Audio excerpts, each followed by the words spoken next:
Here's a story for you. So this 8-year-old kid's having a birthday party, and his aunt comes over for the birthday party. He's riding his little red bike around, right? And he sees her and gets really excited. She came to spend a day at his birthday party. And she screams, Auntie Jen, Auntie Jen. And the kid runs, drops a bike, and runs to give her a huge hug. And she has to catch him, and they fall to the ground. He weighs about 50 pounds. She said, I remember him going, Auntie Jen, I love you. And then I had to catch him, and at which point I hurt my wrist, and now has sued her 8-year-old nephew for $127,000. And joining me on 700 WLW to talk about this rather odd case quickly here is Deborah Jill Blum. Deb, good morning. How are you? Good morning. How ridiculous is this? Isn't this what gives people like you, lawyers, a bad name? It really is. I can't say otherwise. How do you defend, Deborah Jill, your profession when you get an attorney going, how about this? I'm going to represent a 54-year-old woman suing an 8-year-old. It just doesn't work when the little boy is screaming, Auntie Jen, I love you. There's no way you're going to... The sad part about this, too, is that I saw in the story, it says the kid's mom died last year, and so I think, well, wait a minute now. Is Auntie Jen really in pain, or is she suing her own nephew to get a cut of, she sued for $127,000 to get a cut of the life insurance the mom had? That's what it sounds like to me. It is plausible, but this happened when the boy was 8 years old, and they initiated the suit, and maybe they knew that mom was going to pass away and leave the boy, so...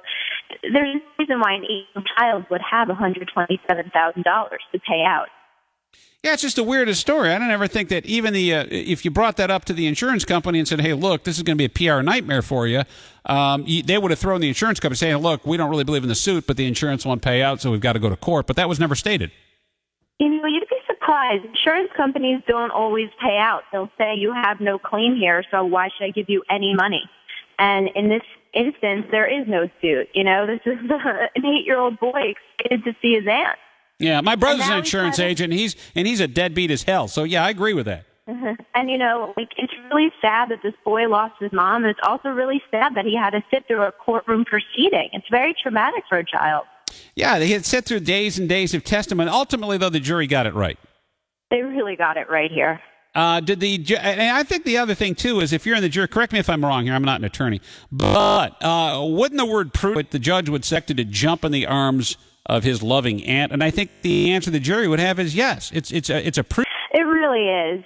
I don't know what legal standards the judge used here, but all signs point to the fact that this was an innocent accident, and it's for no reason should be in court. I'm surprised that it didn't get dismissed by the court prior to going to trial. Do we know the name of the attorney representing the attorney for the plaintiff in this case, or in this case the aunt?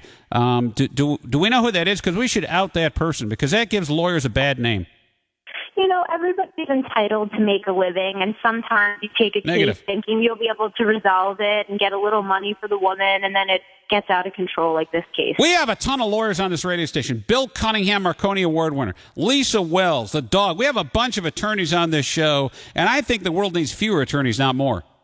Well, there are some good ones, like myself and many of my colleagues, yeah. All right. Deborah Jill Blum, thanks for the time. I appreciate it. Thank you. Have a good day in court. There you go.